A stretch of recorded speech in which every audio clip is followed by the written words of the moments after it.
by his sort of fame. Red eyes glowing in the dark. No, he'll never miss his mark. Winged helm of darkness blazing in the night. Nightmare sleep beneath him, yearning for a fight. It's war, Duke, watch out, he's coming for you. It's war, Duke, no doubt he'll split you in two. It's war, Duke, you fool, they paid him with gold. It's war, Duke, so cruel, your life isn't so.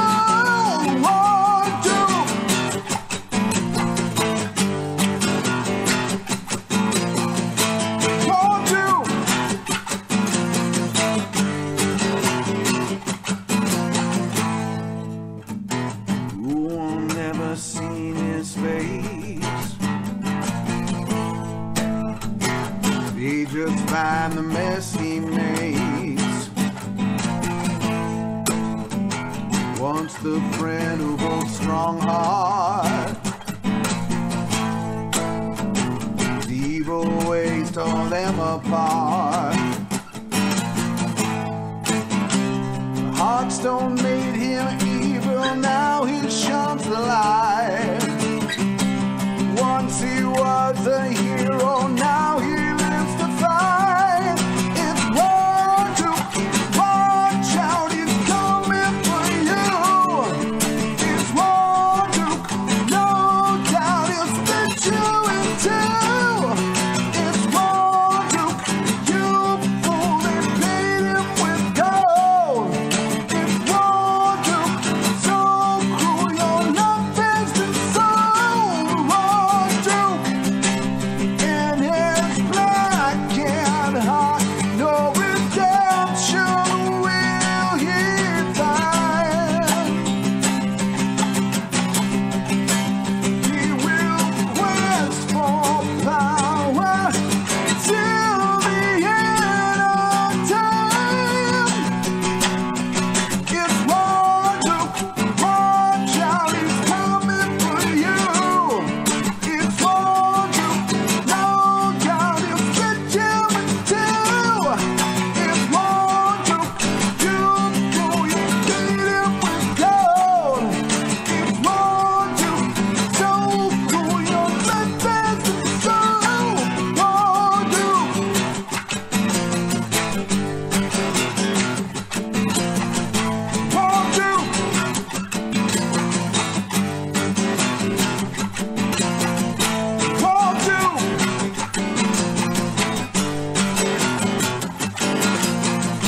War, Duke.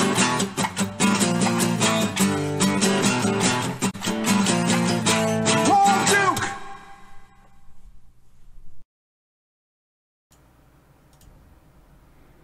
No, I am not Warduke. I am also apparently not on the screen at all because my camera doesn't want to work.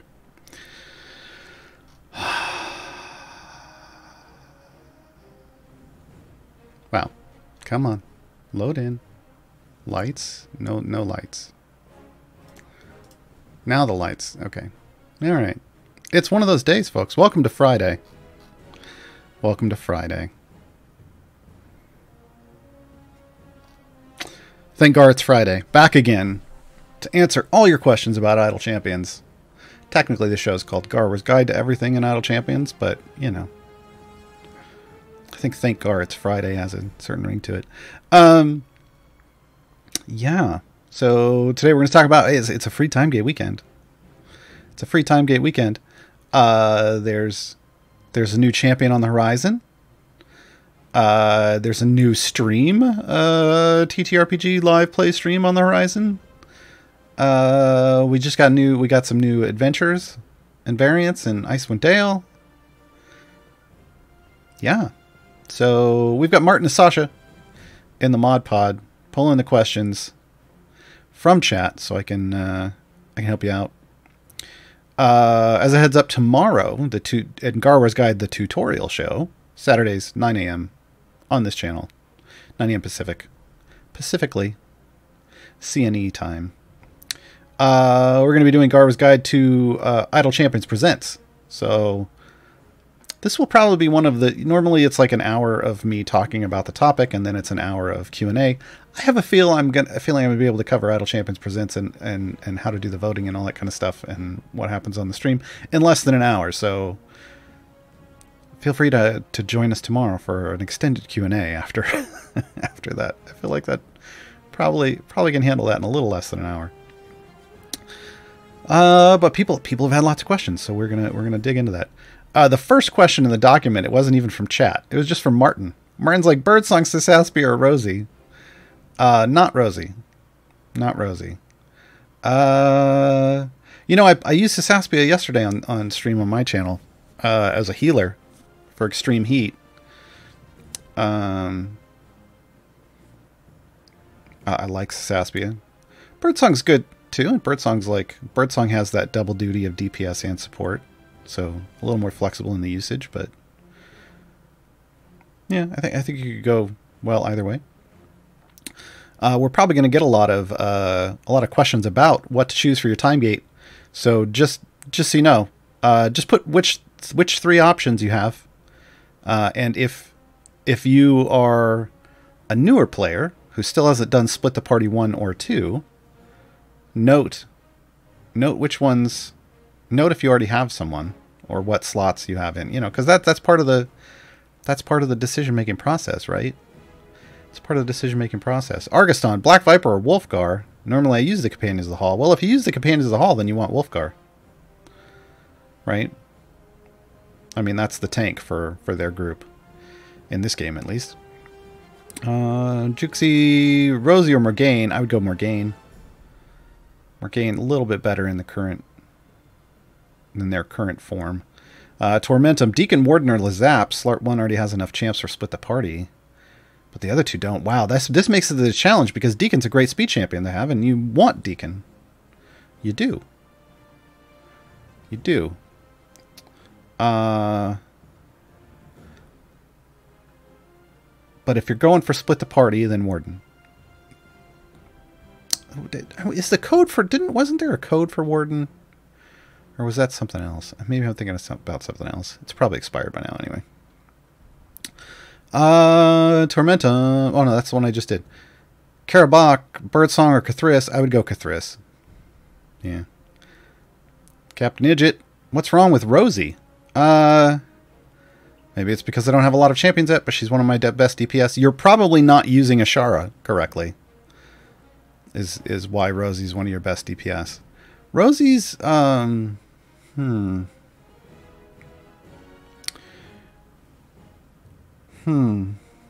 tuning is just kind of low.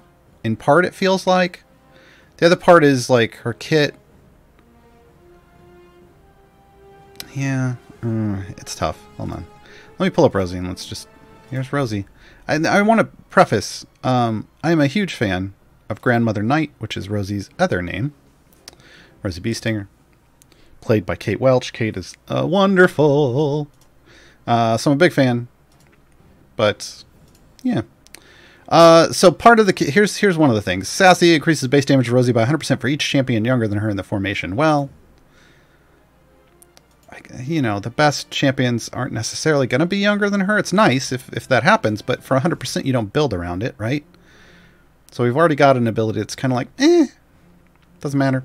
Deflect missiles. This is a defensive thing, so she deflects ranged and magic attacks targeting her or adjacent champions. This is nice for a support champion, but she's a DPS. Hold on, we'll have her right back up on the screen because I have tons of favor. So yeah. Busy Bee Stinger reduces the time between Rosie's attacks by 0.5 seconds and increases her damage by 100% for each C-Team champion in the formation. This is actually nice. But it requires you to use other C-Team members, right? Like if you really want to get a lot for it. And the biggest thing you're getting isn't the damage bonus, it's the 0.5 seconds on her cooldown. Because getting her to attack faster raises your butt up, right?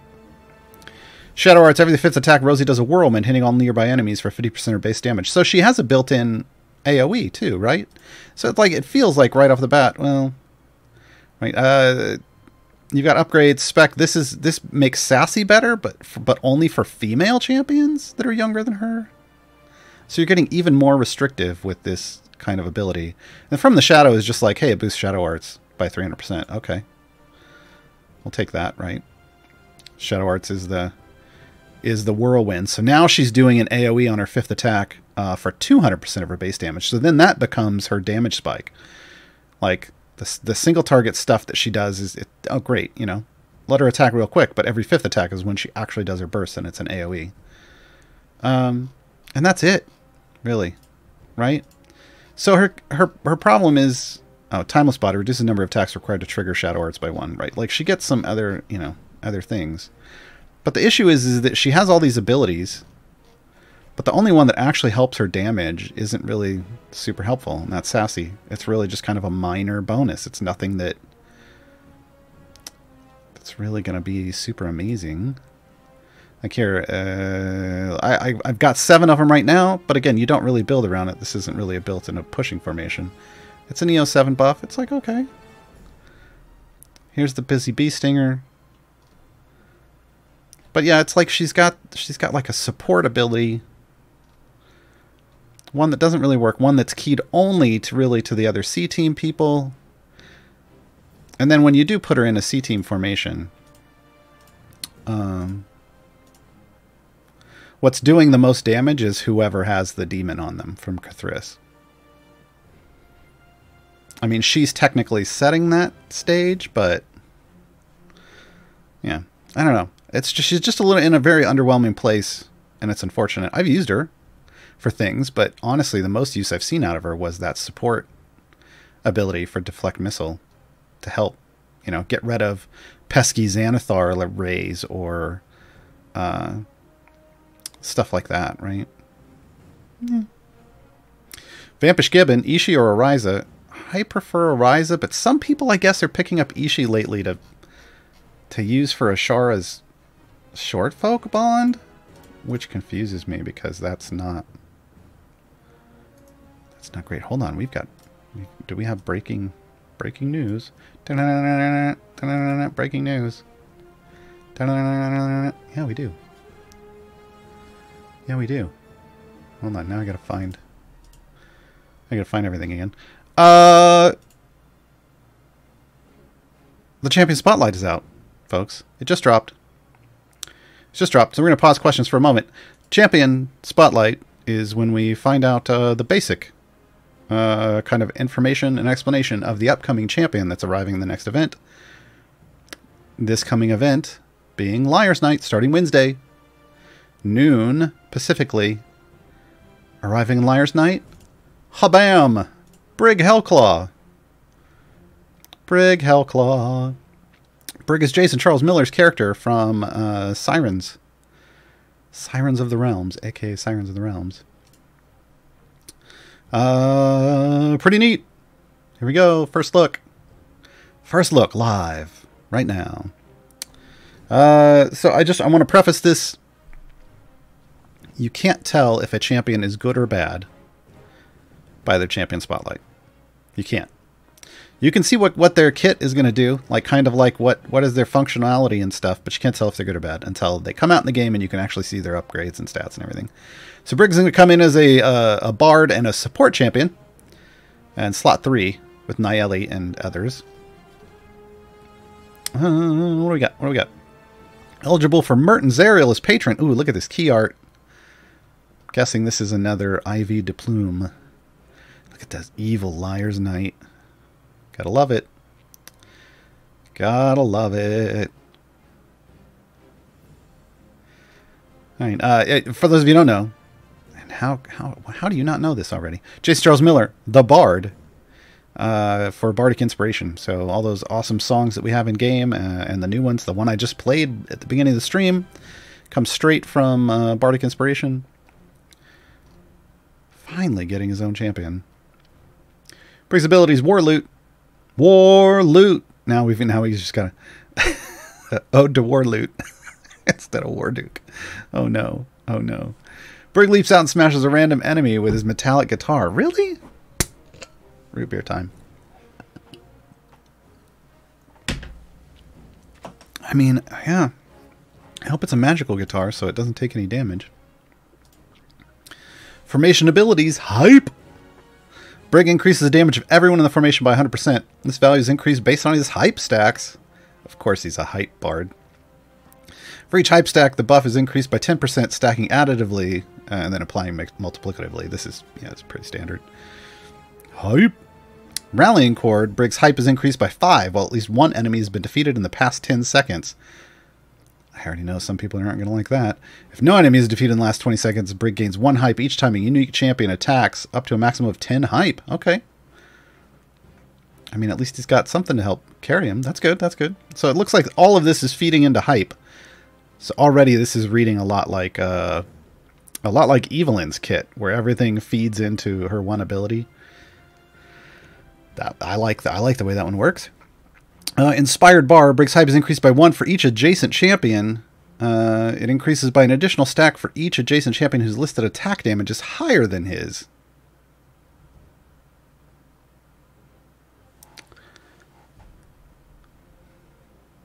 Whose listed attack damage is higher than his. Are they talking...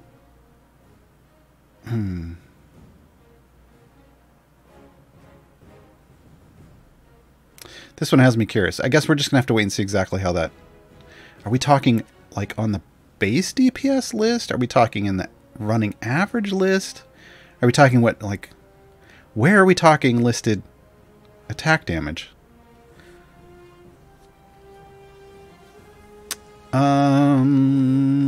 So yeah. I guess I want more information on that one. It could be the stat... Yeah, I mean, but I mean, it doesn't say. It doesn't say. So I don't know. But this reads like you want... This kind of affects a little bit how you might want to build your formation. I mean, I wouldn't, for 1 hype, I don't know that I'm going to be super aggressive over it, but... Oh, jeez. Blue octopus. Well done. But this is one of those situations where when you're building a formation, you want to make sure he's not getting buffs and everyone around him is. Yeah, it's interesting to think about. Critical moment.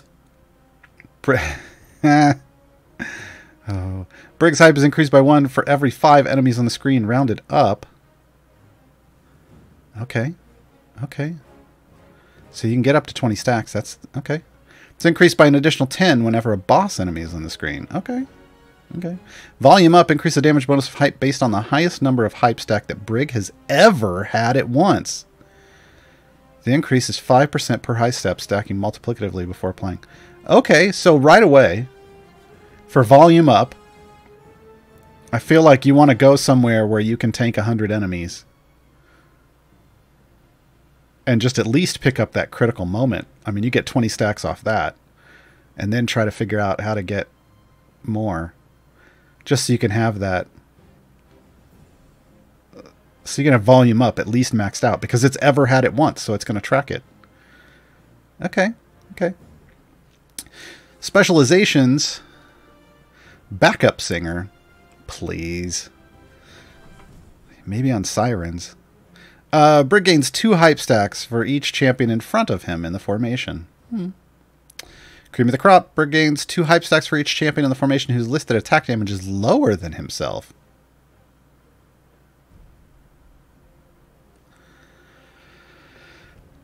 These are interesting. Alright, I feel like you go backup singer and you place him in the back, right? Right? I don't know. Feels like that right off the bat, but we'll see what happens. We'll see what happens.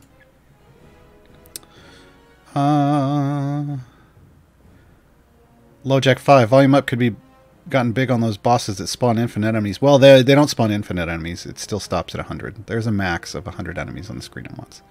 So you would still get... so potentially 20 for the enemies and 10 for the boss, unless the boss counts as 1, but then it rounds up. So yeah, you'd get 30 there. That would be where you'd want to do it.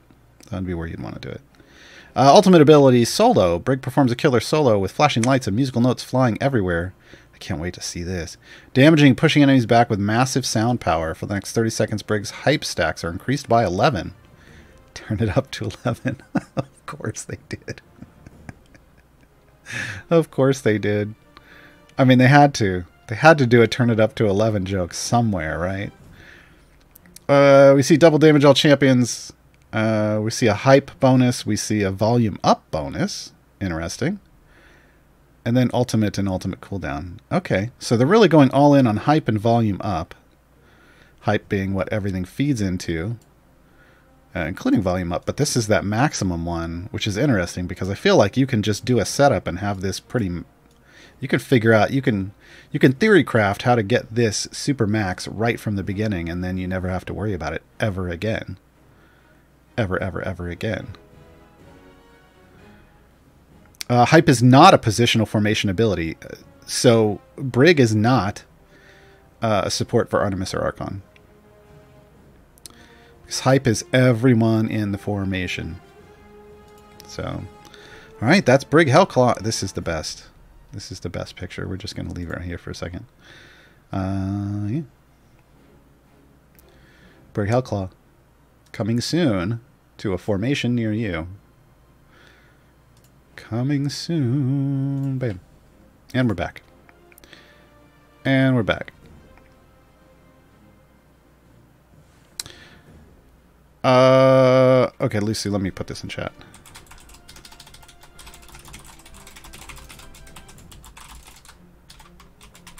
Yeah, the closed captions did not like how I pronounce things sometimes. I'm trying, I swear.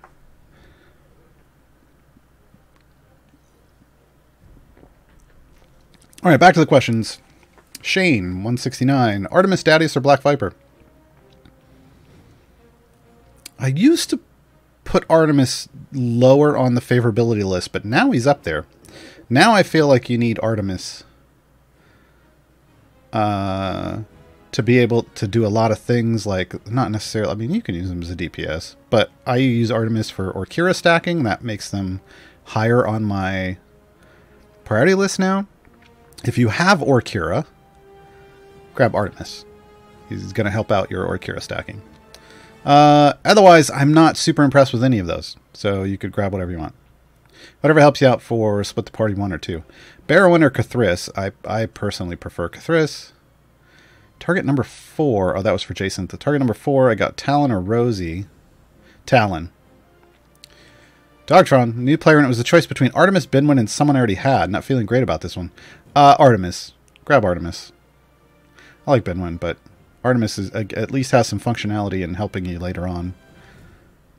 You have a lot of DPS, so Binwin isn't necessarily like a priority right away. Nefzer, Sentry, already have. Wolfgar or Neris? Neris. Unless you just want that gold fine tank for your Azaka farming formations, and then you grab Wolfgar. The Cutis, Ishi or Krydal? Oh.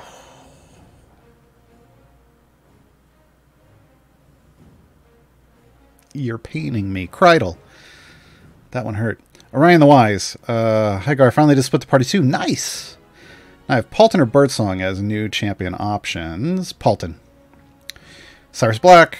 Literally this morning I unlocked Jarlaxle's Fortune's Favor feat from the Merc Patron Shop. Nice. It was also included in the Powered Chest promotion. No. It wasn't. If you're talking about the overpowered weekend with Baloth, Delina, Jamila, Havilar, and Sentry, that is a 50% for Baloth, not Jarlaxle. Different drow, same slot. Different drow, same slot. See? This is Baloth. So, unless you're talking about a different weekend? Unless you're talking about a different weekend that I don't remember. But you can't get a duplicate. You can't get a duplicate for a feat for the same champion. Sometimes they'll have the same feat name for different champions. But yeah, those are different. Yeah. folks. This doesn't, yeah. But yeah, there's a different drow. Grungy Gelfling, Avron, Xander, and Keelik. Avron. 100% Avron. He's overpowered. My son got... Yes, Todd, I said that. My son got Esmeralda, Shandy, and Zorbo. Ooh. Esmeralda is coming up. Yes. Oh, that's true. Avron and Esmeralda are coming up in the next event, so in just a few days. So you don't have to do Avron, and you can mark off Esmeralda. Your son wants to grab Shandy regardless. Get that, Shandy. And then I guess, Grungy Gelfling, you want Keelik. You want Keelik, since you're getting Avron in like 5 days. Normally it would be Avron and Shandy anyway, those options. Pug Sandwich, Xander or Alindra? I prefer Alindra. Alindra. Destro Jamal. What happens when I get a shiny item that is already shiny? In the rare situation that happens, because it usually it requires that you have full shiny on wherever the shinies are falling. But in this situation, because of the giveaway that we had, you could get a shiny on top of a shiny for Baloth today. You get 125 item levels on that item, so it's a big boost. Because normally, like an epic duplicate is only 8 item levels, so a shiny's 125. So you got a big boost to whatever you got a duplicate on. Tagama, does Bud take AoE into account? It is the highest hit to a single enemy. So even if you'd hit 100 enemies at once, it's just counting whatever the damage was to one of them. It's not giving you, it's not totaling up the damage for your Bud. Now, Trials of Mount Tiamat totals up your damage for your personal damage contribution, but Bud does not. Bud is just the highest damage done to a single target. Silverion, do we know what other champions Briggs of Inn is with? Yes, Esmeralda and Avron. Esmeralda and Avron. The way you can find this out in game is you go to the Achievements tab, you bring up Events, you scroll all the way down to the bottom. Liar's Night, right there. Boom. Krond, Time Gate only champion. Dinar, Time Gate only champion. Avron and Esmeralda, though, these are our event champions. These are the two most recent, and Brig will be joining them. So remember, it's only giving you events only give you the two most recent. The two most recent are going to be the ones at the bottom. These others, Krond and Dinar, only available from Time Gates. Only available from Time Gates.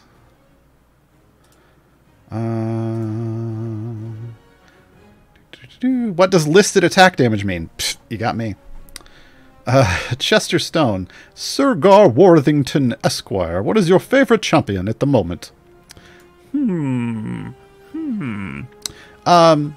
terms of just, like, lore, like, just, and how they arrived in the game, up till now, Mehen. Not a great champion, unfortunately. But I love Mehen in the Brimstone Angel novels. I love the way he arrived, in that his formation was a heart for his daughters. I love that his kit is built around his daughters and he's just garbage without them. Like, as a, as the father, like, that just seems like, he does everything for his girls, and that's, I think, overall, that's just fantastic. Unfortunately, it falls a little flat in gameplay.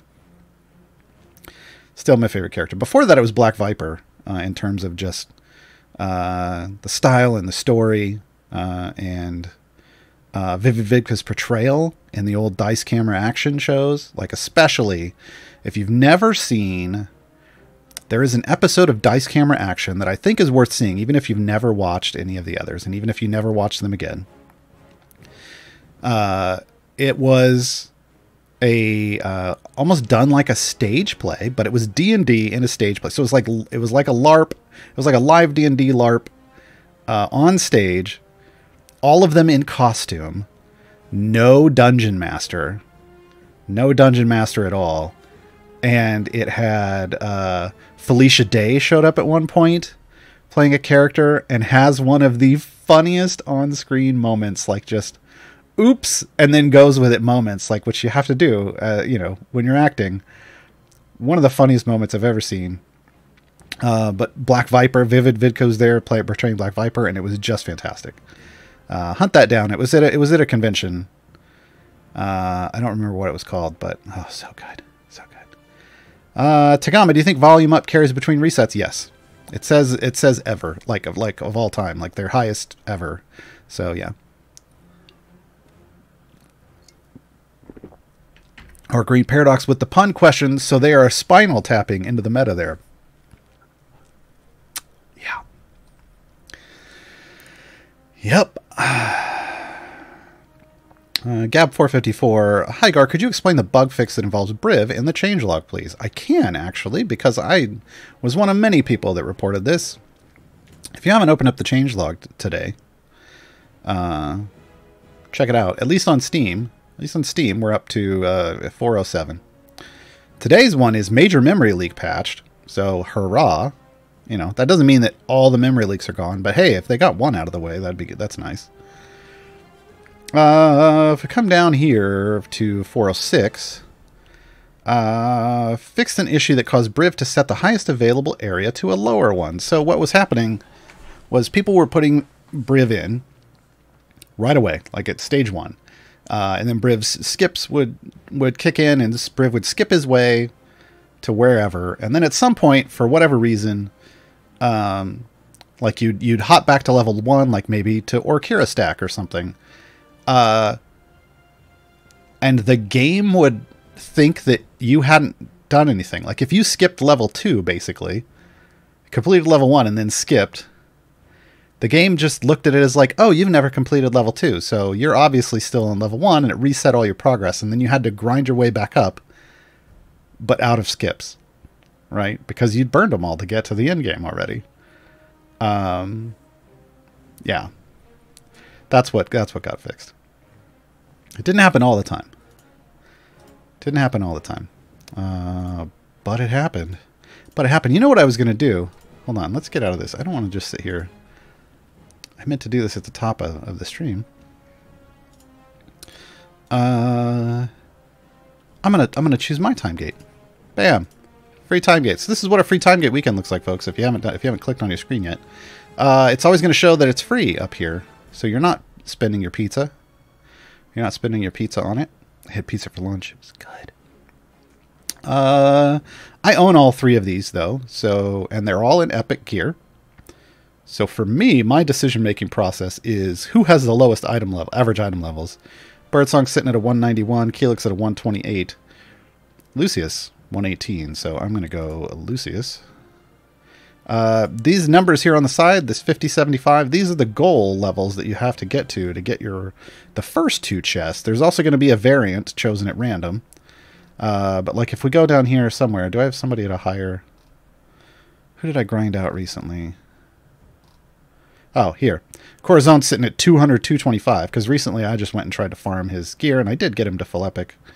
So yeah, it'll go up, and then as you don't select them in the future, it goes back down again.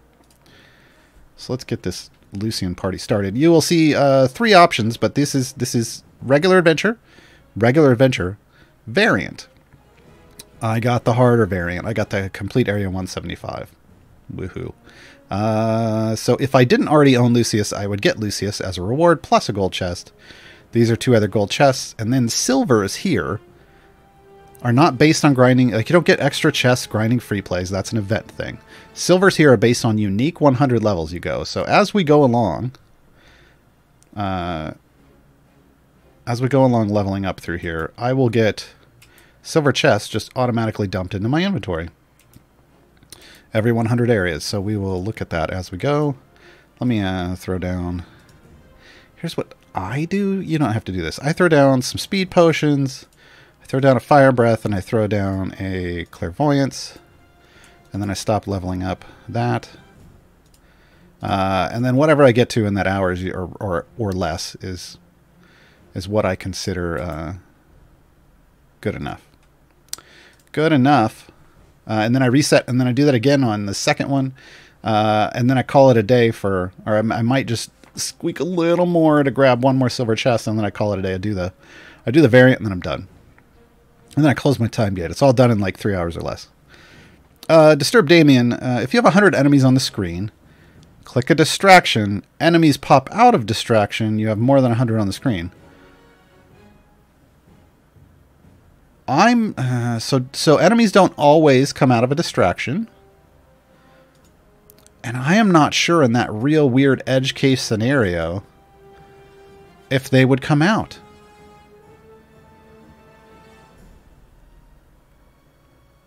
That's a dev question, but that's real edge case, and I don't even know if they know. Yeah. Excalibur Storm, I have a free time gate. Who should I pick? Darius, Cthulhu, or Ariza? I would go with Cthulhu on that one, if I'm being honest. Hold on, did this not load? I thought it did. Nope. There we go. Now I don't have to click those annoying specializations. Several potatoes. Speaking of Orkira, I've been offered both Narak and Artemis. Ooh, which would you recommend taking first? Artemis. Artemis does way more for Orkira than Narak does. For Orkira stacking. Baby Yoda. Noob question. Where do I see Spurt's Waspiration buff stacks? That's not a noob's question. It's not. Nowhere. Nowhere.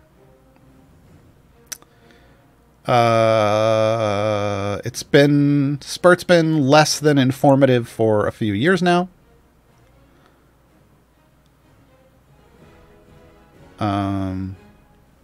Yeah. At some point I would like to see him made informative. Loki, Gromrel, Narak, or Korth? Narak. Narak. Andrew Raven, Narak or more Briv chests? Narak. Project Q, Talon or Dadius? Talon. I guess I should give a reasoning behind this, behind whenever I say Talon over Dadius. Talon has a debuff. He also has some CC. I mean, Dadius is, he provides he's a caster for a base attack caster magic for Alcoria, but Talon's probably bigger, usually like more important currently. Doesn't mean it'll always be that way. Regarding Orkira stacking from a bit stodgy, is Archon's Hand of Vecna a big increase to healing stacks? Not really. Archon, Narak, and Alcoria are the big boosters, and then Artemis, Narak, and Alcoria, and then the magic DPS to stack around Artemis for Alcoria. Those are bigger deals. Yeah, I wouldn't worry about the feat.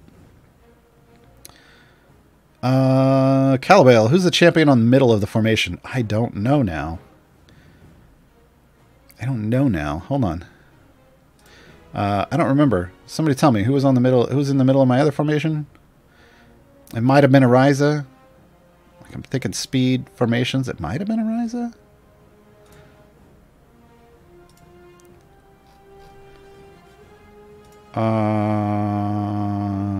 Here, let's do this. Let me go. Oh, I'm running background parties. Yeah, I think it was Ariza. But here's what I'm going to do. I'm going to go over here. I'm going to close out this thing. I was running 2 background parties in 10-man formations, or 10-person formations, specifically just for the buff, the damage buff, when I was trying to do patron variants yesterday. I mean, when you're really close, or when you're trying to see just how far you can go on patron variants, you take whatever you can get. Hey, I got the black screen bug everybody's been complaining about. Hey, look, folks, it happens to everybody. Happens to everybody. Hey, how about some nerds, folks? You want some nerds? This is what I put up when I have to restart my client. Yeah. Ayla, Narak, or Nox for Moodalorn. Ayla. Big Ayla energy. Big Ayla energy. All right, get back down here. Come on. Man. This black screen's... This specific black screen is new. So let's go back to the Sword Coast. I'm going to go back into a speed formation and let's see what I'm just going to look. It won't load anything in because they're all in another party, but I'm going to look at what my speed formation is. Yeah, that was Ariza. That was Ariza in her pirate outfit. All right. We're done. Then go back to the other formation. Is it going to black screen again? Cuddle Guts, Morgaine or Cathris? Morgaine. Baron, I did it. Black screened again. I didn't. Nobody. I left the nerds thing up. Apologies, folks. There wasn't anything to see. It was a Ryza in the middle, and then it black screened again. So now I'm restarting again. So apparently, folks, here's my PSA for the day. Don't swap between parties, cause it broken, and you black screen and you got to restart your client. Until this is on Steam. This is on Steam. So until they fix that, maybe set it and forget it. Set it and forget it, maybe. Okay, hold on. I'll get the game back. Hey, look, the game's back. I got people saying that's happening on Epic as well. So yeah. Baron Ugly. I've now split the party too. Nice. Got automation on my speed core at level 3 and unlocked 3 patrons, and I feel like I'm getting somewhere. Now I can't decide whether to use my time gate pieces to get new champions I can't properly gear. First off, Electrums will gear them up to blue, which is satisfactory. Or to try to gear up my current champions 3 gold chests at a time. Is there a meta answer to this? Yeah, I mean, I would still pick up, start looking at those, if you don't have all of the meta champions, start trying to pick those up. Also, for your patrons, you're going to want a wide bench. Or a deep bench. Both. Deep and wide. So yeah, picking up new champions is great. Just, again, try to pick up things that are going to help, like, get a lot of options in each slot for you. Don't go all in on one slot or something like that. And then just let Electrums gear them up. Electrums will gear them up to blue naturally, and you get like 25 or more Electrums every week, so that will be helpful. Karana Raccoon, Stokey or Cathris? Either one. So look to see what's going to help you with split the party. Otherwise, you know, pick whichever one looks cool to you. Or gives you a useful swap. Like if you're having issues with something. Jukesy, I have 30 gate pieces to burn this weekend. Wow. I have all speed champs and a pretty solid core. Who are some good niche characters to consider for specific setups, e.g. Artemis for Akira stacks? So Artemis and Narak for Akira stacking. 100%.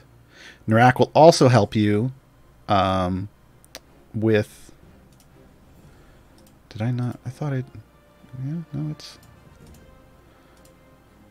Huh. Okay. Narak will also help you with Azaka farming. Who else? Who else am I finding? And Artemis is actually going to be good for some Zerial patron stuff. Like I said, I mean, I don't know what you said your core is solid. Like, you have Avrin and Orkira and Ayla and Briv and Baloth and Freely. Grama. I'm naming off the ones that I usually use for deep pushing.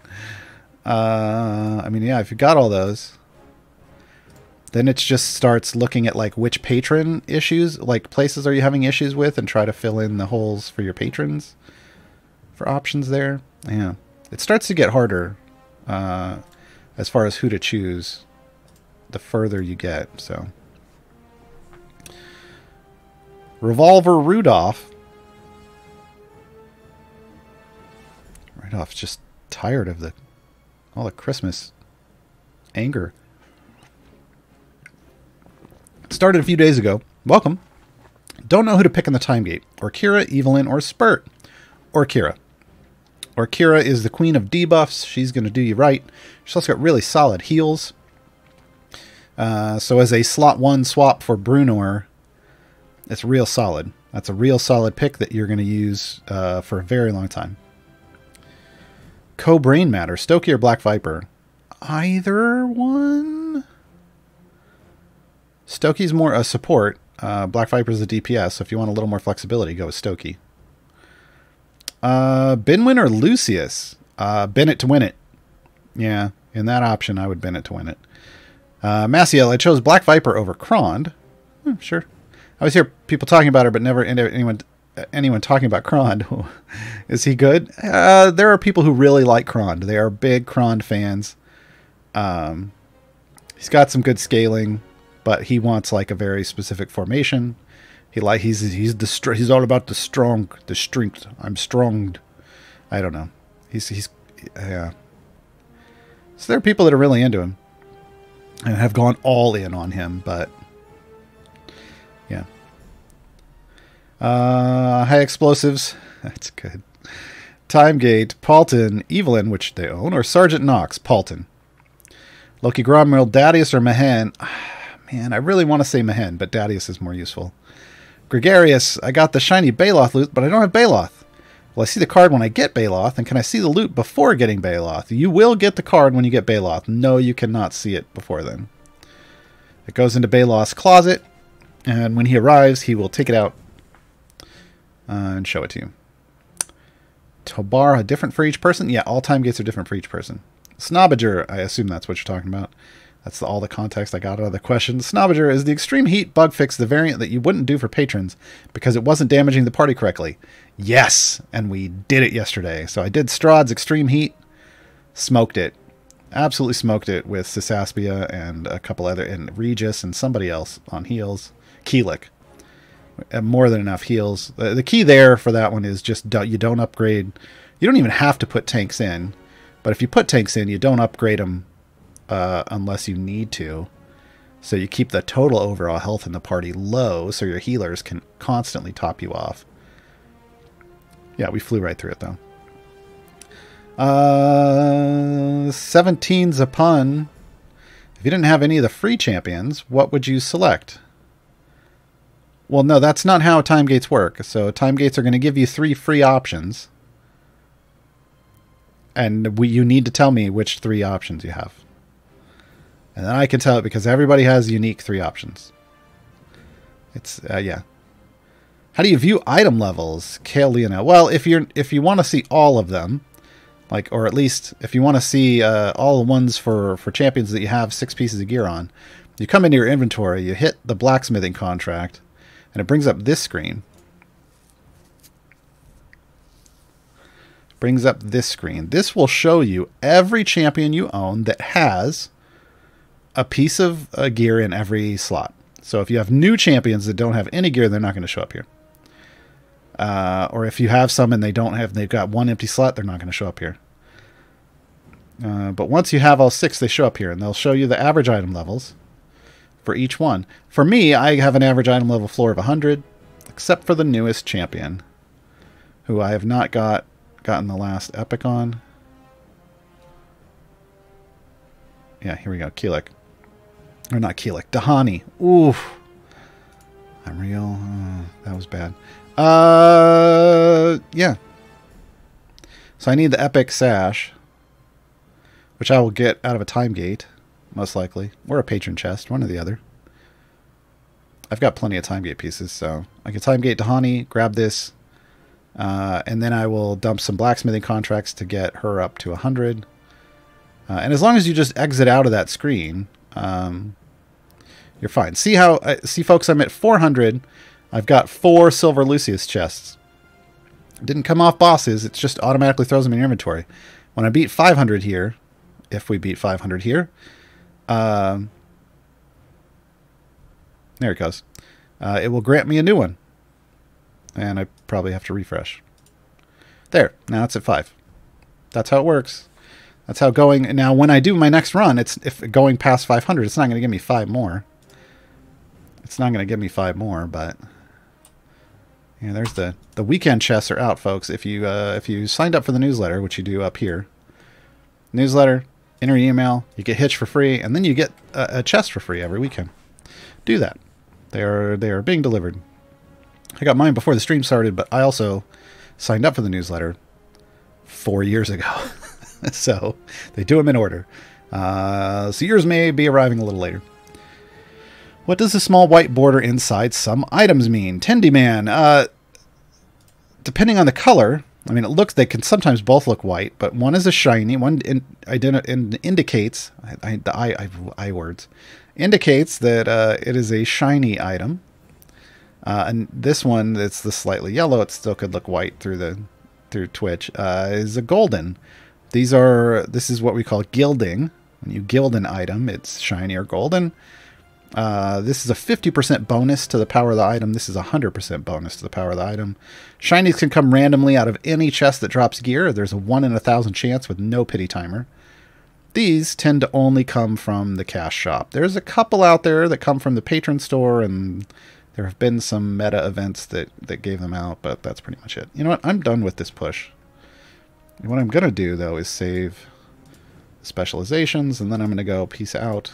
We only went for like 15 minutes, but I got to 500. That's fine. What I want to do now is get... I want all the favor I just got from that run, and I'm going to use it. Oh, geez, that was a lot of favor. I'm going to use it now to go even further in the same time frame on the next adventure.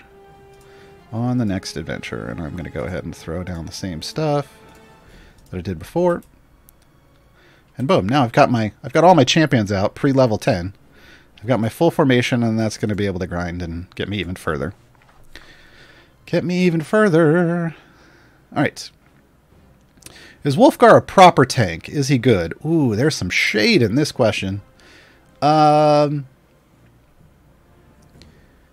Here's the problem I have with Wolfgar. Is he a proper tank? Yes, in the sense that he has health upgrades and health share, so he can and an overwhelm number, high overwhelm number, can exist in the front line. Yeah, yes, absolutely. No shade. It was a legitimate question. Well, agree to disagree. No, I believe you, but there's still some shade that you may not have intended the shade, but there's some shade contextually in this question. He has a health item, right? Like, so he has this stuff. He has a way to, like, he has this stun system that ramps up your damage. Like, that's his kind of ramping damage. If he stuns a boss, he has like a small temp HP shield. His is balanced, folks. Oh my god, there's a balanced shield on a tank. How long do we have to live with Ayla and Tyrell with 1,000% with these huge shields when they've balanced the tank before with shields? Here's his health share. Here's the thing. Increase the damage of all companions of the hall for each enemy attacking Wolfgar. So what they did is they put his ramping buff, which is usually the big buff for tanks. They made it companions of the hall only. So they really pigeonholed Wolfgar. You can use him with anyone, but you're losing out on one of his bigger buffs because... well, on what normally is one of the bigger buffs for a tank, because it only applies to companions. So yeah, he's okay. He's just not. He's not super great. Like I said, his shield at least is balanced.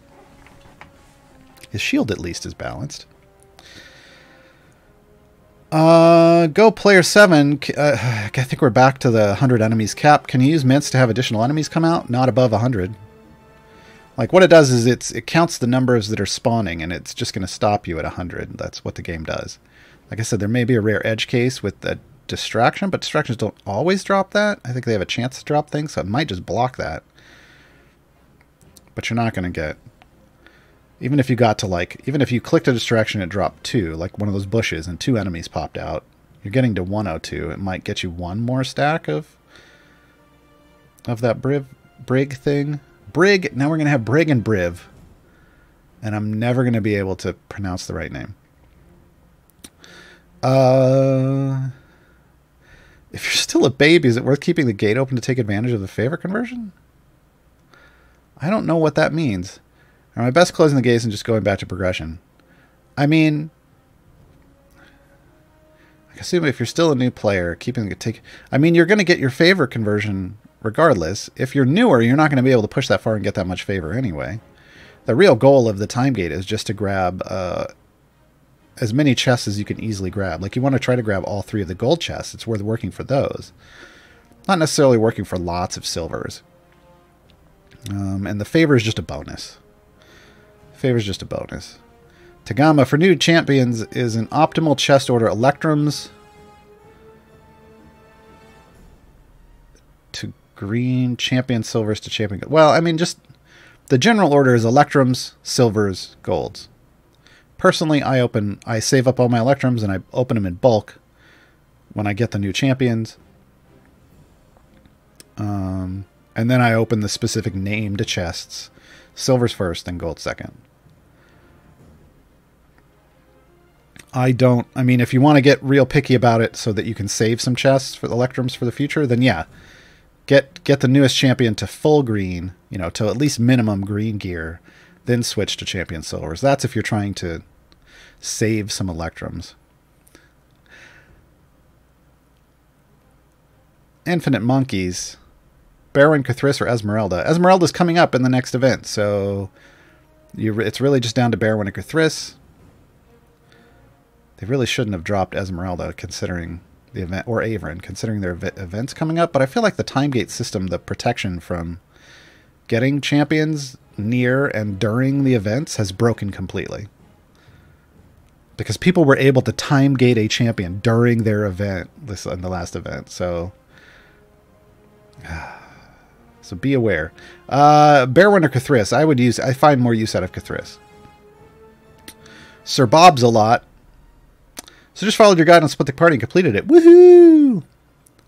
Brunor survived the whole thing. Brunor conspiracy continues. I know there have been some people who've said that they lost Brunor, but that feels like the people that keep Brunor through Split the Party, through all of Split the Party, way outweigh the number that don't. Brunor conspiracy. Blankdog Swarm, can you share your thoughts on Morgane? How best to use her? Sure. Sure. I should probably switch this back. Not that you can see, but I've got Havilar out. In her Ascendant Havilar skin from Trials of Mount Tiamat. Looks super cool. Aaron M. Evans says it's very Mesopotamian inspired, and even the imps, you can see them over here on the left, have outfits too that are very Sumerian warrior outfits. And the helms and the cloaks and the wristbands. And this black axe is like a vestige of a god. Nana Sin, I believe, is the name. Yeah, pretty cool. All right, Morgane. Morgane's over here. Gaarawarr, come on. Morgane comes to us from Acquisitions Incorporated, the A team. Morgane is a high elf ranger who likes to make money. You want something killed, just pay up. Very much a mercenary. And that's how her ability works. Her main ability works. Morgane does have a permanent stacking ability. However, it's not like she's a support, so it's not like the DPS champions where you got to go kill stuff. Morgane's all about how much gold have you earned with me in the formation. So really what it comes down to is putting Morgane in when you're Azaka farming, just for a little bit. Just to top her off. When you're getting more gold you've ever gotten before, you put Morgane in and you raise up her buff. They give her what is almost like a DPS ability, whereas if her first arrow kills her target, the second arrow causes the enemy to drop a second set of gold.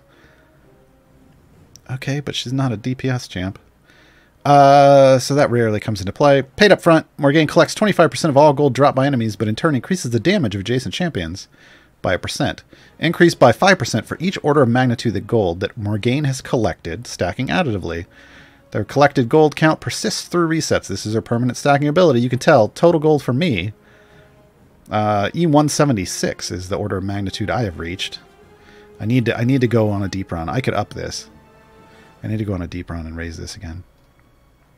Friends and Wealth increases the damage of all champions by 100% for each gold find champion on the formation. She has a gold roll, so this counts for her, but she does not provide you extra gold. Just putting that out there. She takes your gold. She takes it. Pockets it. She has ultimates, like different arrows that come out for ultimates. They do different things. pretty neat. But her specializations make her one of the most useful champions in terms of, like, she's super flexible in terms of placement. So it starts off fine as is, so her buff applies to adjacent champions, but you can make it, under Keep Your Distance, you can make it apply to non-adjacent champions.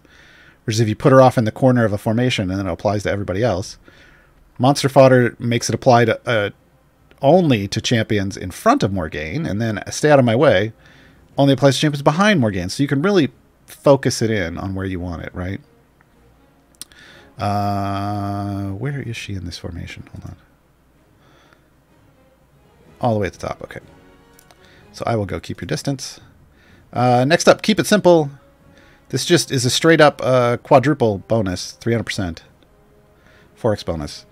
Tight formation increases the effect by 75% for each champion adjacent to Morgane. So this is if you can put her in the middle of a formation that has 5 or 6 around her, tight formation becomes better than Keep It Simple, right? This is just, she's very much optimized for math based off the formation. Calm Under Pressure. This is a ramping bonus. Ramps up to 20 enemies that are attacking tanks. So this is if you can put her within 2 slots of your tank or all your tanks, she can give you a ramping bonus, which is nice. And this totals more than Keep It Simple. This can max out at 400%. And then the long game increases the effect of paid up front by 10% for every second that an enemy isn't killed, up to a max of 60 seconds. So that can max out at 600%. So, you know, this is the biggest one, but you have to wait for it. It only works towards your wall. This could be, this is 400. This is the second biggest one if you can surround her by 6 with 6. And then this one, and then this one, right? So you just kind of have to base it off, you know, what's going on. And then she gets another specialization choice, and it's one more of the ones you picked before. So ultimately, you'll get to pick 2 of those big bonuses with Morgane. But yeah, really, it just comes down to when you're talking about paid up front, which is what all of this is based around. It comes down to farming gold, right? She's not going to earn much right now because we're only getting E65 gold. So having her in right now doesn't matter. You just kind of, if you're trying to maximize the paid up front bonus, you put her in when you're Azaka farming to raise this number. And then she's just going to consistently put out a solid bonus based off the other things she's doing. That's Morgane. I'll just leave her out there. Crew Alex, I've got Talon, Regis, or Shandy offered. Shandy. Get that speed, champ. Virushex. How should one build Gaarawarr if you aren't using her for speed? It's still usually the right-hand spec.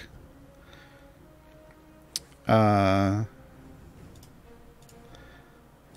it's called Battlemaster.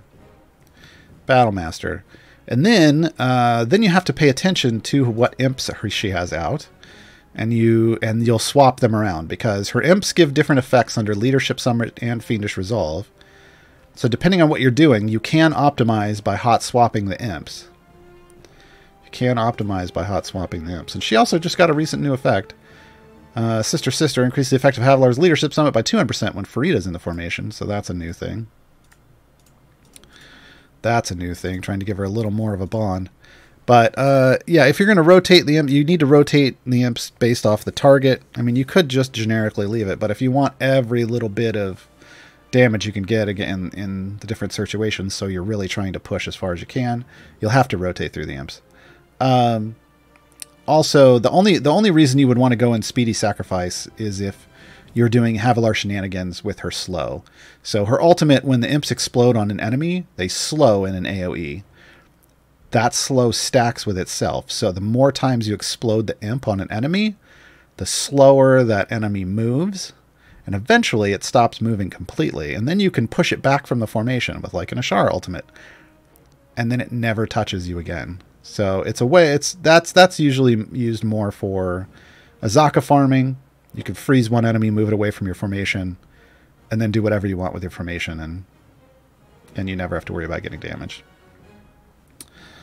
Carillion 1, Warden or Artemis for a free time gate. I'm leaning more towards Artemis, so everybody has Artemis when they get Orkira for Orkira stacking. So I mean, either one really works. Either one are solid options, but yeah. Vorshin, Wolfgar or Neris? Neris. Noble 6, Keelik or Solis? Ooh.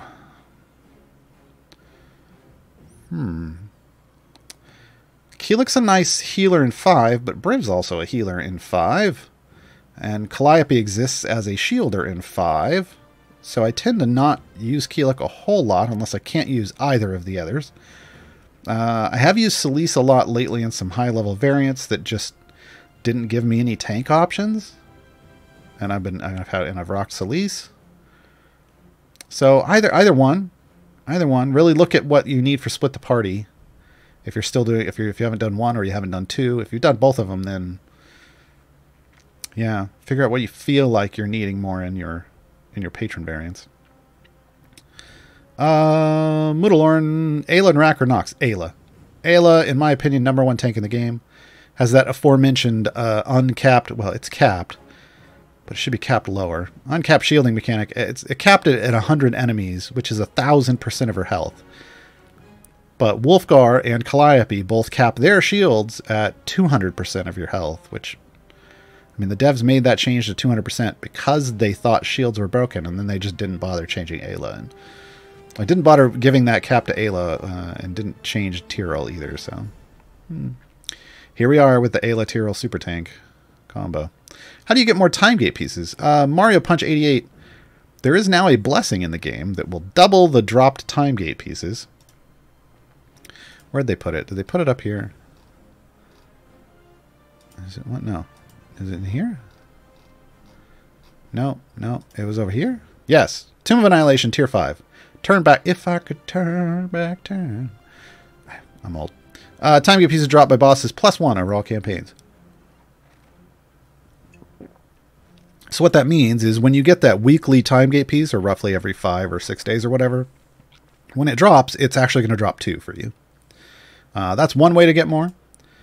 The other is patrons. So as you unlock each patron and earn access to their shop, one of the things you can buy is each week you can buy 1 time gate piece.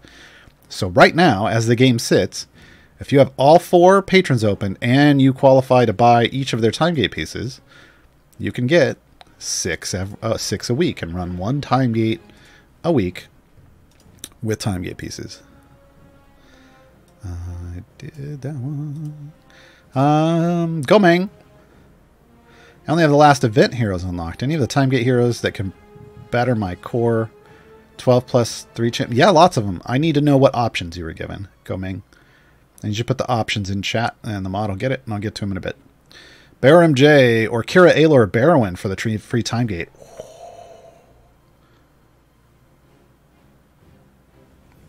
I mean, that's got 2 real strong champions in it. I'm still gonna say Orkira first. Still gonna say Orkira first. Because I feel like you don't necessarily need the strength of Ayla right away. But it's gonna be nice later. So yeah, Orkira first. Codeforge, where do you suggest a player be power-wise before focusing on patrons? I don't. I don't know. I think I have a new player reference that's on the Reddit, and I need to update it this weekend with the Rhea Reborn stuff for Avernus. But I've just played through on my Epic Game Store account. I've just played through following that and updating it as I went, unlocking patrons along the way, and I've never really stopped to focus on them. But I did some stuff with them. But it wasn't. I feel like until you have like, because I think you just go through the evergreens and you unlock each of the evergreens in order, and once you have them all, then you're kind of like, okay, well, now I have to do, now I'm in the patron part of the game. That's where the main content and power is going to come from. So yeah, I would say follow that guide.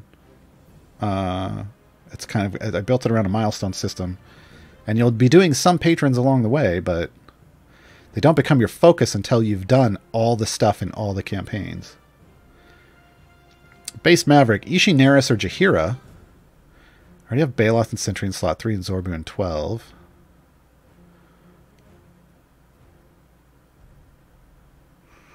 I mean, if you need another in, if you need Jaheira's, what is? Wait, is she?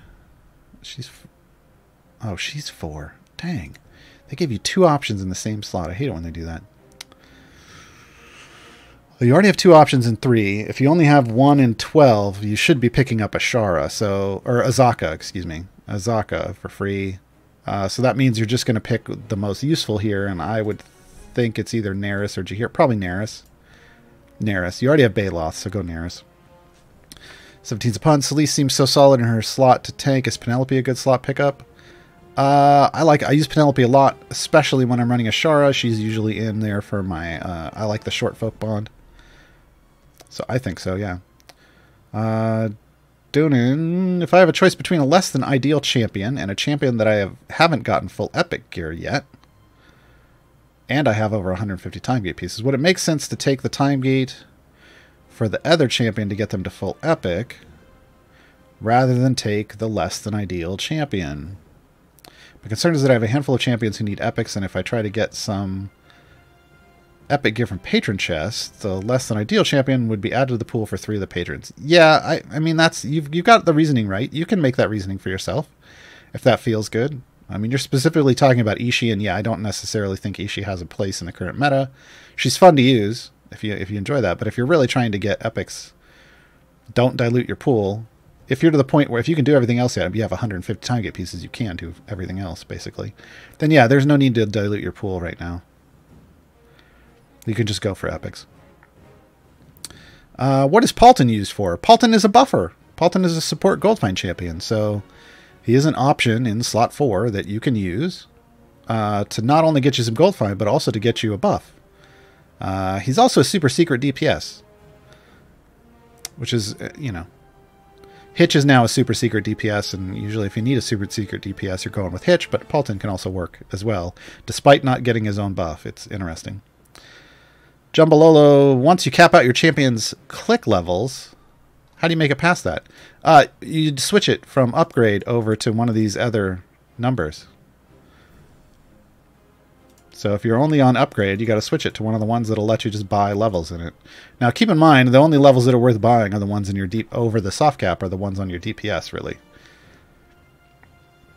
It provides a small heal for everyone, but all it does is increase the damage a little bit, and it's so that it only really matters on your DPS. Teeny Human, Brunor. This makes no sense. Brunor, Nieli, or Hitch in a time gate. Brunor is not who's in your time gate. I have a feeling it's Binwin.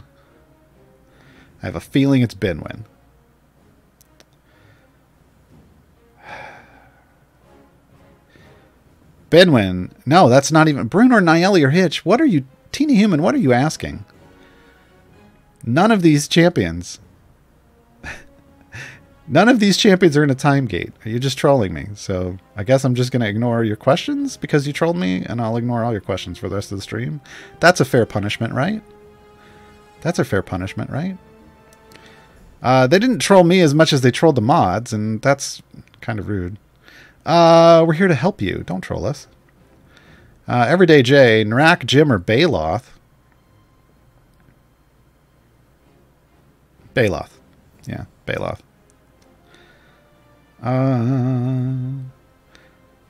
2P13. Should I pick Ishii or Jaheira for the time gate?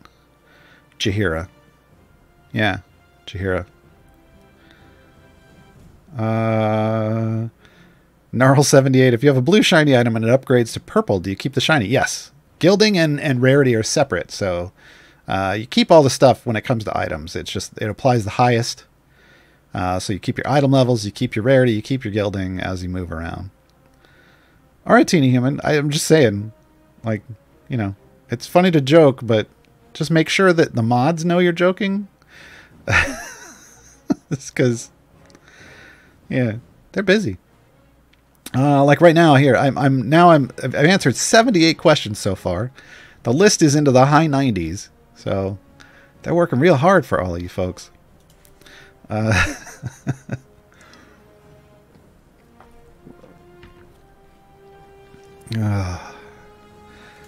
Now, Somerville, I may just tell the mods to time out people who are putting in fake questions now. I mean, that feels fair, right? Zyzimus just got Korth in my time gate today. Know almost nothing about him. From what I've read so far, he seems to be a side grade from the other champions I haven't seen C2. How when to use Korth in your formations? I mean, use Korth when you can't use the others. That's kind of how having lots of options work, right? Korth really wants to work with someone who does AoE damage, because Korth works off a marked system where he marks a champ or marks an enemy when he hits them, and then if you hit that enemy, you get bonuses. Which is hard to do if there's a stack of enemies in front of you and you're a single target champion. A multi-target has a little better chance, but an AoE target is, yeah, guaranteed. So yeah, Korth's better, I feel like, with AoEs. So somebody like Zorbu or Bidwin, right? Or a Dahani in the middle spec.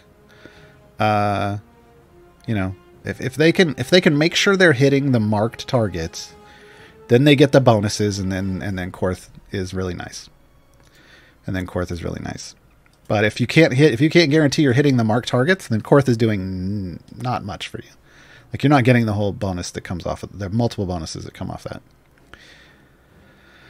But Korth likes to either be, depending on which spec you choose, Korth either wants to be adjacent to your DPS or non-adjacent to your DPS. That's really the only decision making you got to make there. Razor 2, I try to beat On the Hunt, and I really don't. I already know where this is going.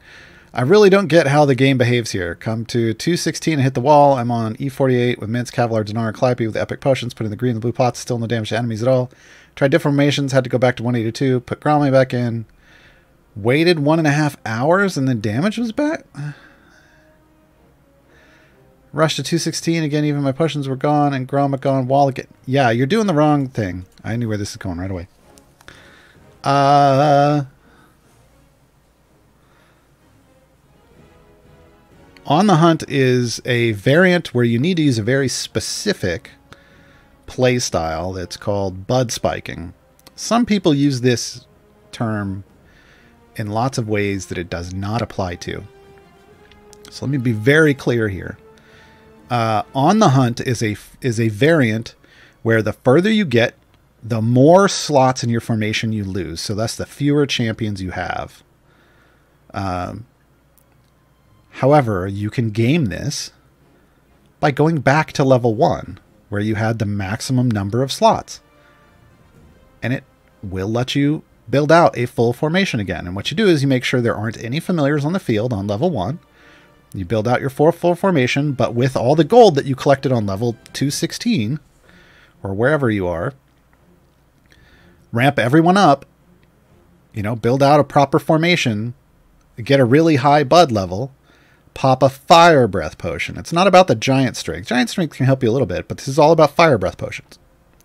So you pop the fire breath potion, you turn auto progress back on, and put your familiars on the field, and your familiars will fire breath burn their way as far as that bud spike takes you. So you spike your bud on level 1, save that formation there, jump back up auto progress, load in the formation that has all your familiars, make sure you got a fire breath potion on, and then just fire breath click through everything. And you ride that bud spike out, and it'll just drop and drop and drop, and eventually you won't be able to click anything again. Well, you drop back to level 1, you upgrade your champions again, that full formation, set an even higher bud, do it again, and you rinse and repeat until you're done. Rinse and repeat until you're done. Yeah, things like that where you're losing formation slots, they're not about trying to power through with no champions. They're all about using your bud to spike damage in combination with a fire breath potion and burn your way through to the end.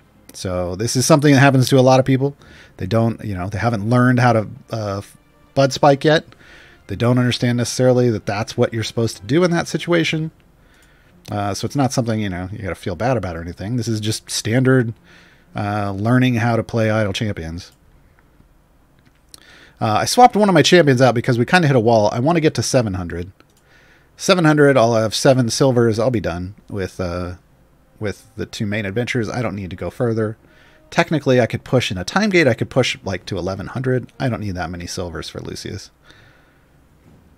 Henry Lonewind, what's the game resetting its settings on every start nowadays? This is an Epic Game Store issue. I haven't had the issue on Steam, but I have it on Epic. Submit a ticket. Say I'm on Epic. Every time I restart the game, my settings, some of my settings, not all of them, some of them reset. It's resolution, it's UI scaling, and it's narrow bench boxes for me. Those are the only things that reset. Super annoying. Super annoying. Maybe they fixed it, but yeah, I've run into that last couple days. Mousepad guy, Birdsong, Paulton, or Esmeralda. Not Esmeralda because she's coming to the next event. So Birdsong or Paulton I feel is a toss-up. I've used Paulton more than Birdsong in the last year. So, yeah.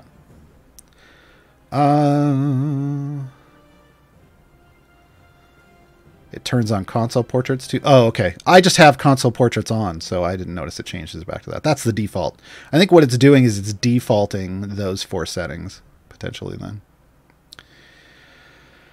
Eladorn, my level 1 Black Viper just did E50 more damage than my level 1700 plus Zorbu. I assume this is related to Cthulhu. It's not related to Cthulhu. Oh, yes, it is. Oh, okay, I see what you mean. Yeah, you have Cthulhu in. So here's the fun thing with Cthulhu. Let's throw Cthulhu in. Cthulhu summons a demon called Grave of Men. And when he does, it gives you lots of damage. So here's what it does. Collect bonus coins to summon a demon that massively buffs the damage of your lowest damage champion for 30 seconds. So what it does is it buffs it up to the point of whatever your highest damage champion is doing, and suddenly your lowest damage champion becomes your highest damage champion for a short period of time. Which is fine. Which is fine. Because really it's basing it off of what your highest damage champion is doing. It's just an interesting interaction. That's why when you run a full C-team combination, Rosie's never the one doing setting Bud. Because it's always whoever has the demon. It's just how Cthulhu works. Yeah, I didn't... For a second there, I thought something was broken, but then I realized, oh yeah, Cthulhu is demon. Noobles, I really like Tahani. What are your thoughts? I think she's neat. I need to sit down and farm her layers. Yeah. But I like things that are new and different. I like a new iteration on permanent stacks. Oh, hey, we flew past 700, so let me complete this. I'm not worried about getting to 800 or anything. And then what I do is when I go into... Now all I have left is this variant, right? You get one of the 3 variants from their event. Now when I get here... oh, wait, let's swap... that for Bedouin. Now I just want to race through this, and once I get to 175, I'll peace out. I don't need to do anything past that. Snobbager, kind of a time gate question. Having Mehen and Havilar, is it worth getting Farida to build a formation with the 3 of them? It certainly seems like that doesn't supplant the Ashara meta. Farida is a really, in my opinion, really fantastic optional DPS, right? I use her a lot if I can. If I can. It'll be interesting to see with the change to like the sister buffs that they both have, if that helps a little with her DPS. I don't need her to become the new Ashara meta. I just want her to be a little more solid. Because a lot of her, because with Bud, your Bud is based off your base attack, but Farida's damage is based off her true damage. Her true wave clear damage is built off Hellish Rebuke, which doesn't set Bud. So yeah. So she's gotten a little more damage, but yeah, I like it. I mean, I like using them personally. I don't. I think somebody had a question about tier lists that I saw out of the corner of my eye. I don't do tier lists anymore. I have no desire to do them. But she's in the in my groupings are like there's overpowered, there's underpowered, and then there's everyone else, and she's solidly in everyone else. Where she is in there, I don't know. Lane stereo, do background calculations stop after a while? I keep getting home to parties at around 200. While time spent wise, this should be at 300 plus if you count area per minute. Well, if you have trouble clearing areas, the simulation starts slowing down. So that would be the first thing to look at. If you have trouble clearing area, if you can't clear the area in 60 seconds, the simulation starts stretching the time out. They've added a new feature to background party and offline calculation. When you swap in, it tells you why you stopped, if you stopped, and how long you've been idling there. It's still not accurate, though, and they know, and they're looking into it, but they're moving in the right direction. Havoic, Xander, Korth, or Esmeralda? Korth. Korth. Esmeralda's coming in the next event. Xander's in the game. Korth. Seeker Sublime. Why do you upgrade X100 and no next upgrade? Because I have way too much gold find usually when I'm running, so it doesn't matter. Normally, if I'm trying to be super optimal about my gameplay, I will put it on upgrade. But if I don't care, and in this case, I'm just doing a time gate, and for me, I have way more power than I need to do this time gate, I just put it on X100 and I leave it. On my new player account, I'm much more thrifty with my gold, and I will leave it on upgrade. Sierra Echo, I'm curious, how is your damage balanced on your run? I've got 99% of my team's damage coming from Jarlaxle. So that's the way it works. Scraping along at a lowly 71%, I don't know, whatever. So it's a fairly new game. Yeah, the game is built around all of your damage coming from one champion. So if you're only at 99%, you got to work on that other 1%. Get him up to 100.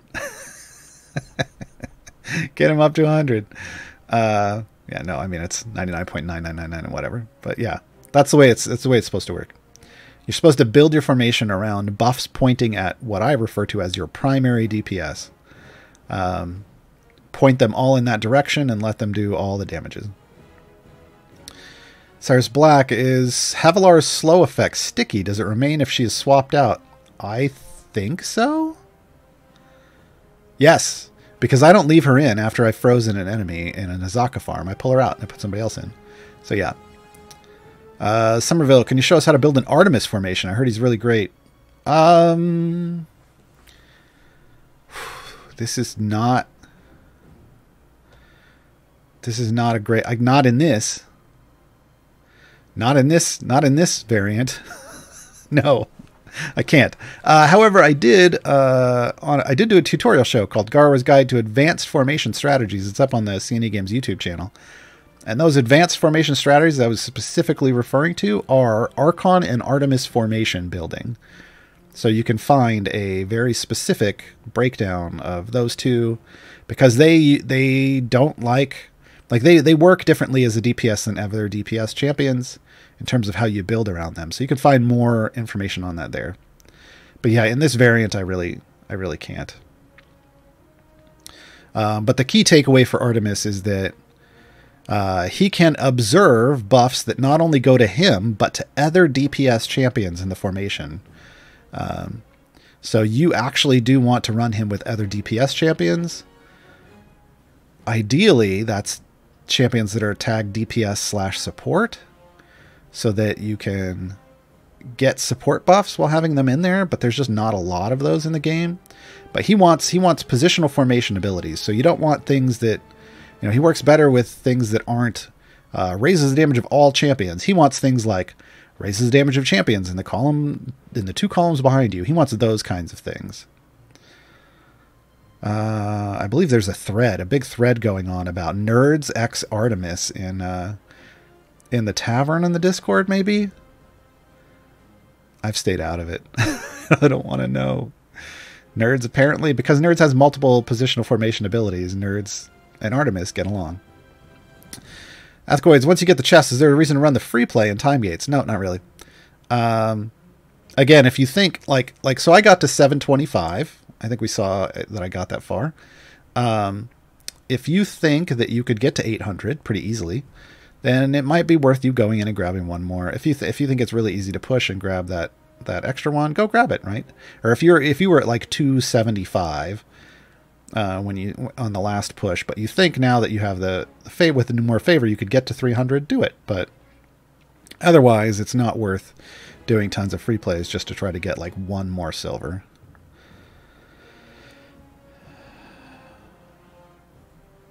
Agarid or Agerid? I don't know which I don't know how we're pronouncing the G there. Okay, been away from the game for 62 weeks, according to the newsletter. Can I make a Kobold and Dragonborn party now? There's more Kobolds now, and there's more Dragonborn, but not full parties. Also, if you have all those 62 weeks worth of newsletters, put them all in.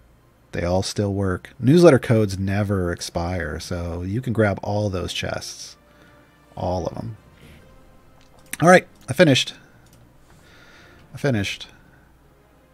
Yeah, that's a nice thing. Sign up for the newsletter. Even if you take the break after a while, make sure you don't delete those newsletters and benefit when you come back.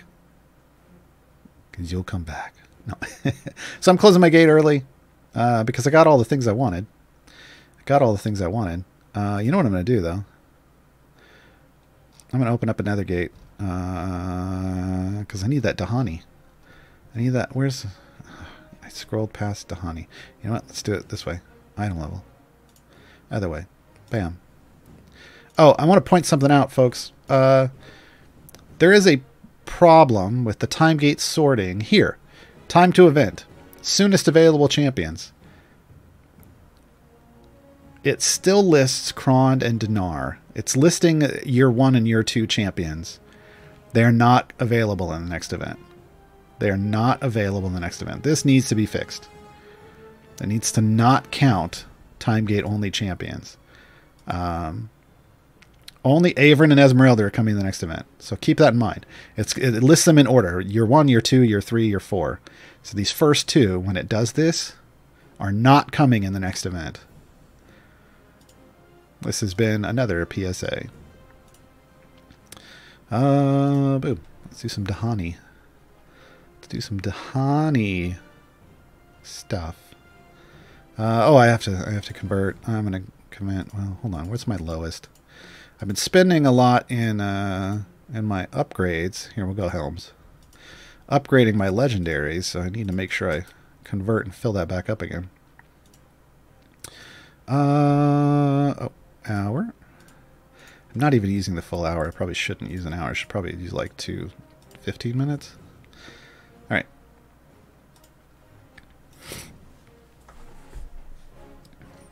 Is there a way to switch which deity favor cost in the Legendary Forge for item upgrades? Yes, Nefarious, but you're not going to like it. You reforge the item. So, I mean, you're going to get a random bonus, but you're also going to get a different cost, a different deity cost. So you don't get to keep the same bonus. You could keep reforging until you get the bonus again and cross your fingers that it rotated to a new favor. But yeah, no. That's it. So, yeah. Cthulhu. I think I got a few more Halulus in there than should have been there. I had Mahen, Xander, or Korth. Can you explain the super secret DPS features of Pult and Hitch, and are there any others like this? I mean, the super secret DPS is just that they're not DPS champions. They're tagged as support champions. But for whatever reason, their self-damage upgrades scale them pretty well. Hitch actually used to be a DPS. It used to be DPS support.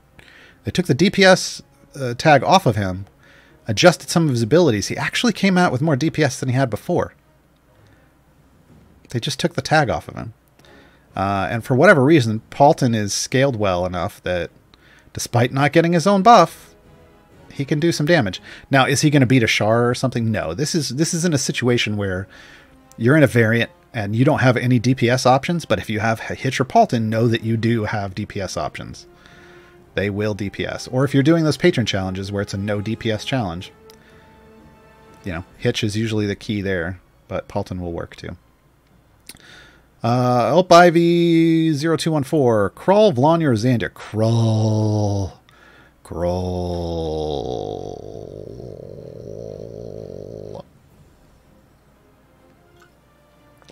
He's pretty cool. Drayden VS. I know the old way was to use time gates to get the champs you don't have. Still. Does the device change with the forge systems? No. Are you wanting to get a purple to upgrade on a champ you use a lot? No.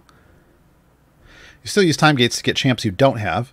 You also still use time gates to get gear for champs. You also use patron chests to get gear, like to get epics on champs as well. So I use a mix of time gates and the patron chests to get epics. You just have to make sure each patron is going to have a pool of champions they'll drop gear for. So make sure you're opening the right ones for who you're trying to target. The legendary forge system you can only use on a champion that has a piece of epic gear. That's it. You could have champions with, whites, blues, or greens. If they don't have any epics on them, you can't target the legendary forge at them. They have to have an epic. It only targets epics. So you can't skip from lower rarities to legendary because you have to have an epic to gain the legendary bonus. Because it actually isn't a higher rarity. It's a separate effect. Jumbalola, so on Core Champions, when you open a chest, if you get a purple and you already have one, is that supposed to happen that it counts for your epic? Core Champions, you open it, like, I'm assuming regular gold chests, and you get an epic item. That's your epic item. I mean, you got an epic item. That counts for your pity timer, yes. If it's a duplicate, that means you're full epic on your core and evergreen champions. That means you are full epic on core and evergreen champions. Now, you may have other champions that aren't full epic. Those are event champions or time gate champions. You have to get their gear in other ways. So that's kind of like a congratulations. You opened a gold chest and got a duplicate epic. That means you've got full epic on core and evergreen, and that's a fantastic milestone to get to. But yeah, that counts for your epic because you got an epic. That's the pity timer's only counting up until you get an epic. So yeah, you got it. And once you're full epic on core and evergreen, the pity timer on gold chests, it doesn't matter anymore. Until the next evergreen drops, which should be soon, folks. We had Icewind Dale Part 9 drop this week. And in the past, Part 10 is when we got an evergreen drop. But I don't know if that's going to maintain, but hopefully it does. Also, I don't think we talked about this fully. We're going to talk about this tomorrow. Join me tomorrow when we do Gaarawarr's Guide to the Trials of Mount Tiamat. Well, to the Idle Champions Presents the Trials of Mount Tiamat. We'll go over like the voting systems.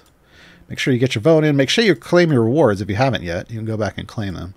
And remember, you don't even have to vote to claim rewards. Haha. Just go in and but voting's fun. Do your civic duty and vote in Idle Champions. Kalane, Briv, Ishir, Keelik, Briv.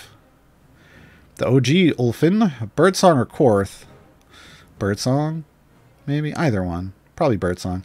The Lurking Rider, is Cintra really that much of a meta champion? I think so, because she's a speed champion.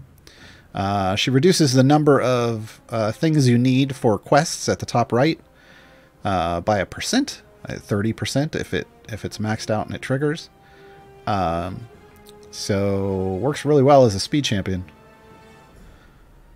Birthwitch, what display setting are you using to show all 12 champion slots and the clicker?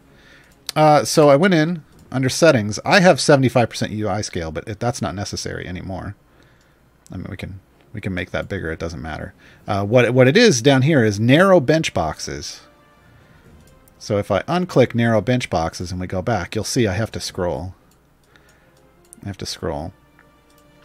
if I go back and I choose narrow bench boxes, at 75%, yeah, there's plenty of room, and I'll have, the last ones over here. It'll still show up when we get there, when I get enough gold for slot 12 to show up. Saberman, Doing whatever a saber man can. I've seen him jump to area 1 really quickly. How does one do that? Shift click. Shift click right here. Bam. Right, like if I turn this off and I go shift click, I can just click down back to 1. Then I can turn auto progress back on. You can shift click either the other way too. But then you have to click on the level you want to jump to. Captain Idjit, between the recent charity stream and the votes, I've recently picked up Omen, Walnut, Strix, and Gaarawarr. Yeah, it's a lot of champions to learn at once. Can you give a brief rundown on them? Omen is a little flexible on who he's buffing, so watch what specialization you're picking. He's great in Azaka farming because the gold find, he'll hit a trigger through contractual obligations where he will increase gold find, and when he does, it rains gold. He's making it rain. It rains gold down on him, like gold coins. That's how you know it's going off. Unless you're running speed potions, then the effect doesn't show up. Walnut's a tank / support. She only goes into tank mode when she's being attacked. She buffs based off you getting consistent kills. So, keep that in mind. Strix is a DPS, but also support with her debuff. She has a strong debuff, but the debuff only extends half the screen. Half the screen. So it doesn't work against some ranged enemies or fixed in place enemies, like stationary enemies. But big on the debuff scene. Gaarawarr is a tank, but also a speed champion when you're against fiends. So double credit for your quests against fiends. Yeah. Some shenanigans with the imps. That's kind of the brief rundown. 17's a pun. What are potions of specialization? I see no reference to specializations on characters. You do. You do. That's when I'm leveling up a champion and this box pops. Oh, I don't have enough gold. I have it over here. Yes. And this box pops up there. Specialization. So you choose one of these to move forward. Well, once you choose one, if you want to change it, you use a potion of specialization. Tormentum.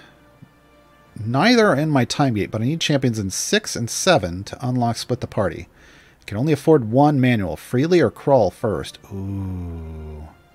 If you're using a Shara meta already, go freely. If you're using anyone else for your DPS, go crawl.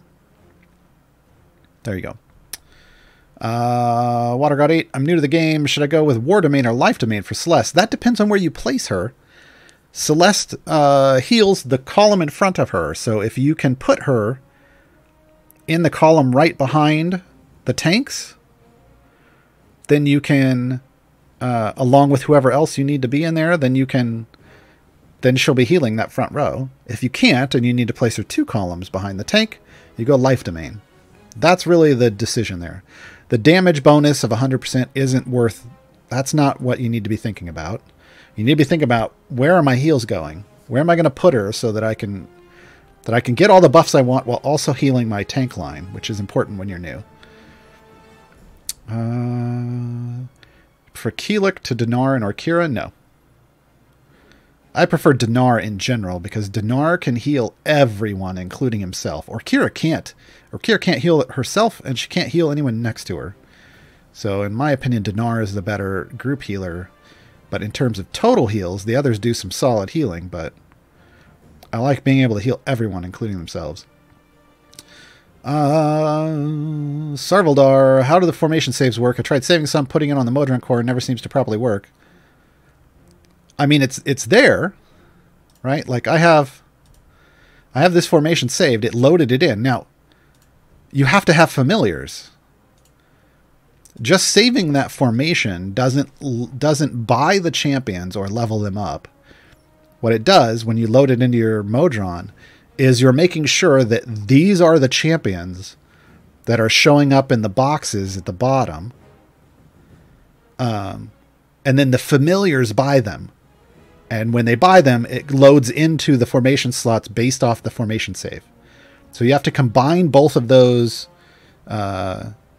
automation mechanics, familiars, and your Modron core to load a save formation and have it work.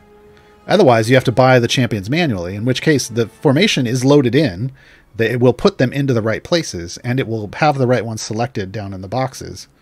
You'll just have to manually buy them. You'll just have to manually buy them. Razor says, thank you so much. Your explanation made me beat On the Hunt. You're welcome. Now just keep that in mind for, there are more variants like On the Hunt which do that. Just remember that's how you get past them. It's really easy once you learn that little bud spiking mechanic. It's really easy to get past them. Great Gobbo, how's the legendary tiefling boost? I haven't checked. Is there any per tiefling in there? I think so. I've got a guide for that, but I don't have it handy at the moment. I have Gaarawarr's Guide to the Legendary Forge System. I'm trying to pull it up as I talk, but off the top of my head, I don't. Hold on. Search tiefling. Farida has a 95% for each tiefling in the formation. Gaarawarr as tiefling champions by 150%. Makos has tiefling champions by 100%. Prudence has tiefling champions by 150%. All of these were 150%, by the way. Shaka has that same one. So does Strix. So does Talon.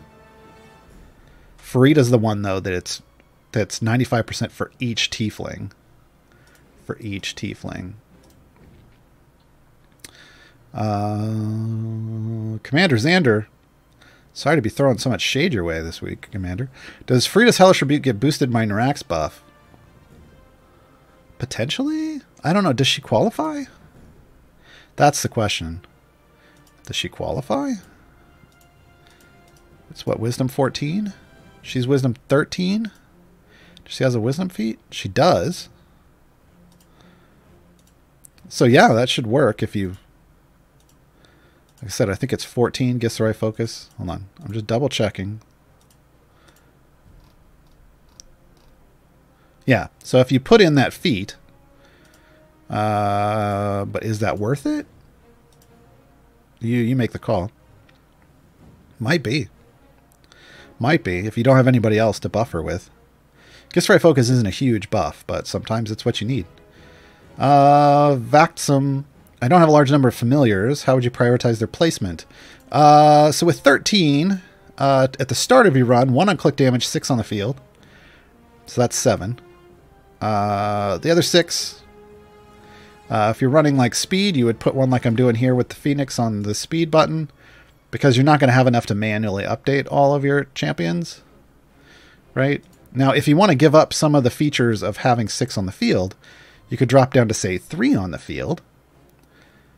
Well, you'd run 6 on the field and 1 on click damage to start, manually upgrade some stuff. But then when you got into the champions, you could move, 9 down here, 9 or 10 down here to upgrade champions, and just put 3 on the field and maybe 1 roaming the ultimate bar. So there's some different combinations. You kind of got to figure out what you're trying to do with them. 13's a solid number, though. 13's a solid number to do a lot of stuff with. Message Duval, what's the best use for Regis? Ashara formation must-have? Well, I personally run short folk Ashara bonds. So for me, Regis is key to that, because he's got a great debuff for Ashara, and he's a short folk, so he's a strong short folk. Him and Freely and Penelope tend to be what I run. I might run Human, depending on what's going on, instead of Penelope.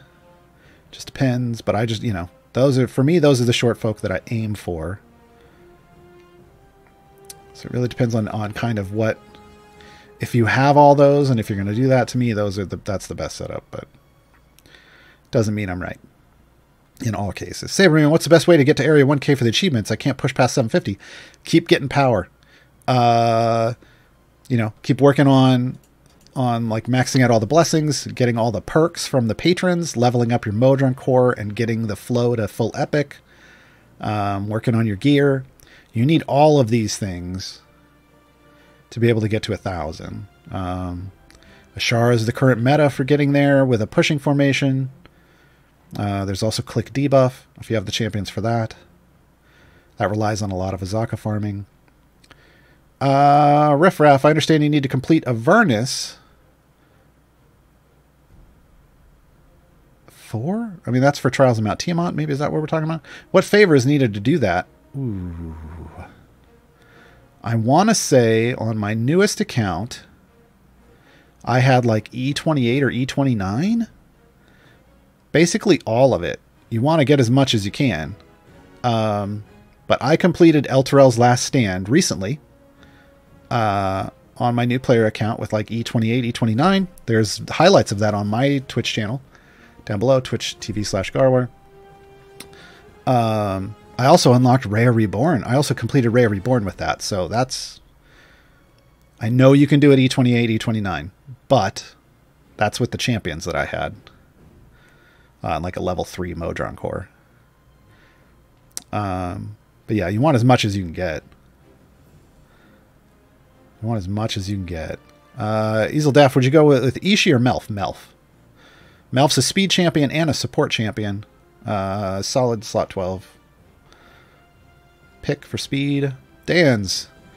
Corellian's favor while behind the Witchlight favor for legendary upgrades.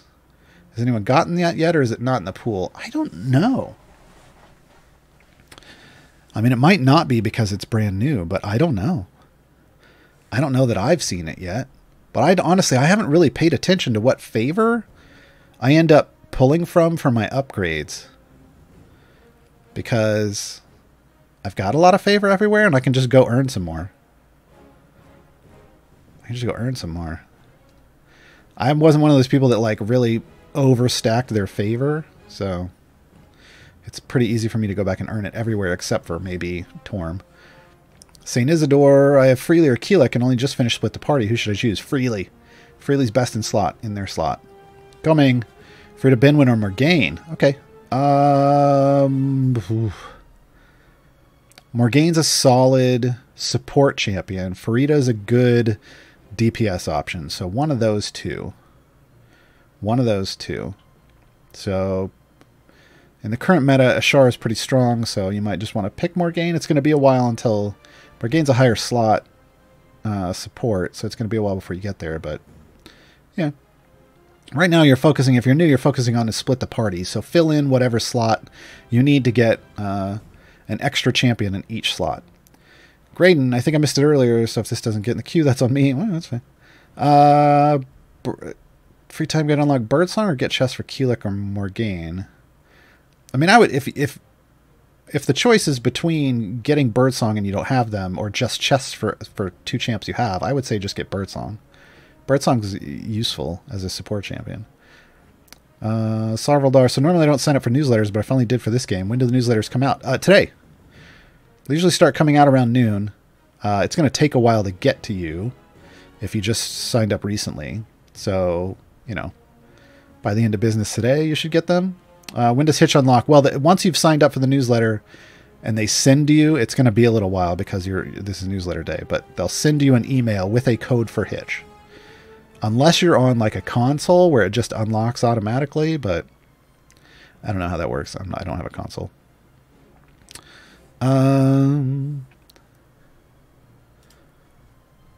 Silly closed captions. There we go. I only have a few minutes left, folks. I'm well over 100 questions. Let's see how many we can get. Valdemar Night Road just unlocked Patron Mert. Congrats. Is the 3-time gate piece and 10 silver chest cost one time or recurring? One time. One time only. One time only access costs. One time only.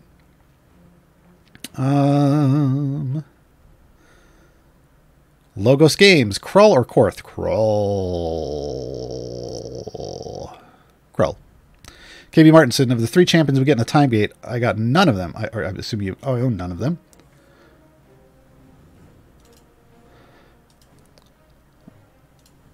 Okay, I reset the captions. It's... yeah. One day Web Captioner will do an update that fixes these issues. Yeah, if you don't own any of them... Is there any of them there's like the best or better than the rest? Yeah, I need... KB Martinson, I need you to tell me what 3 you were given. Because everyone gets a unique 3 options. I mean, some people will get the same because statistics. But... yours are unique to you. I need to know which 3 you got, and then I'll tell you which one sounds like the best. Sarvaldar, what's the best way to get familiars? I mean, you get some out of gems. You get some out of the patron shop. There's one from each patron. Outside of that, it's cash. It's cash. It's watching the store for sales. Ensign Garrick, I have a choice to make this time. Morgaine or Neris? Morgaine. Morgaine's more flexible. Keep Mischief, why is my new gem floating along in a box with his name with tentacles? Should I be worried? That means your formation is under attack. Your formation is under attack. That's when he goes in his hidey box. Kudak, Firefist, Stokie, Ayla, or Penelope? Ayla. Oh my gosh, you're getting Ayla on your first time gate. Yeah, enjoy. Nakoa, or Kira, or Regis? Or Kira. Or Kira, yeah.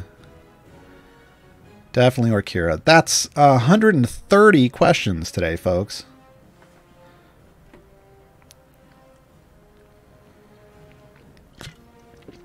I earned the rest of my root beer today. Yeah, that's a lot of questions. That's a lot of questions. Is that a new record? It might be for a 2-hour show.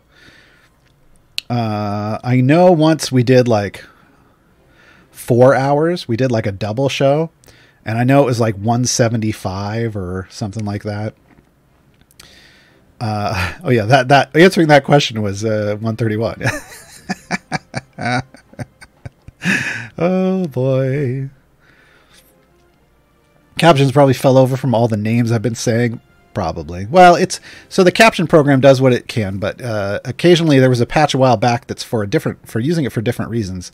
That sometimes they slide over a little bit, and then sometimes it freezes it so you can slide back up and down if you need to see stuff. But I don't need that. Garbled for life. Bardic Inspiration is free, but I can't buy it on Steam.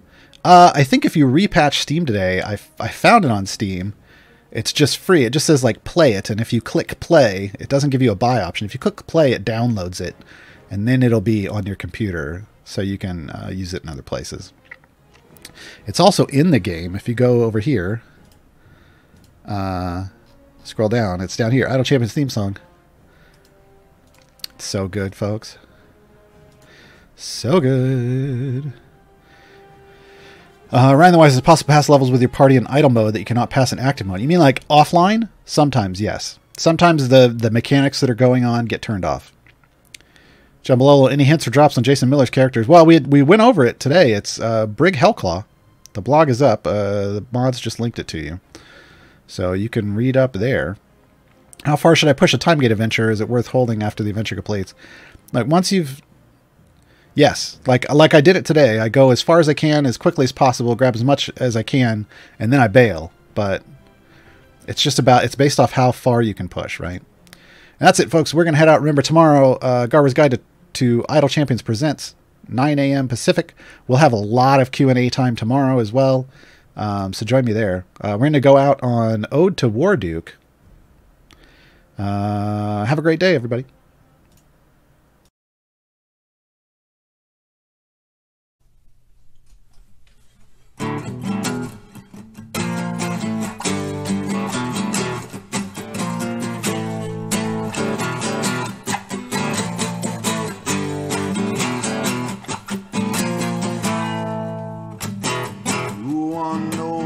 By his name,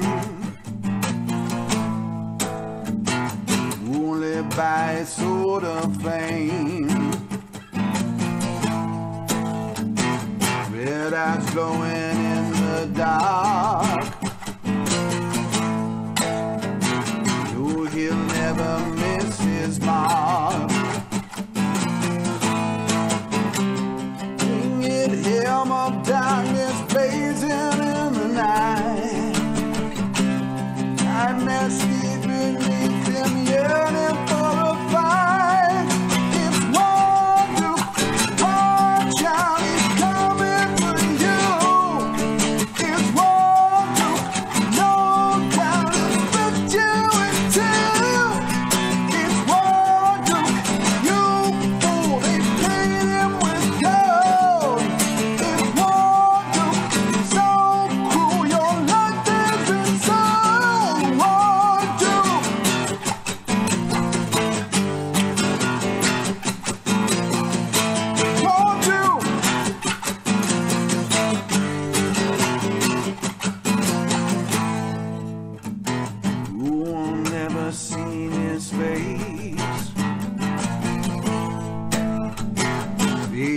find the mess he makes. Once the friend of old strong heart, evil ways tore them apart.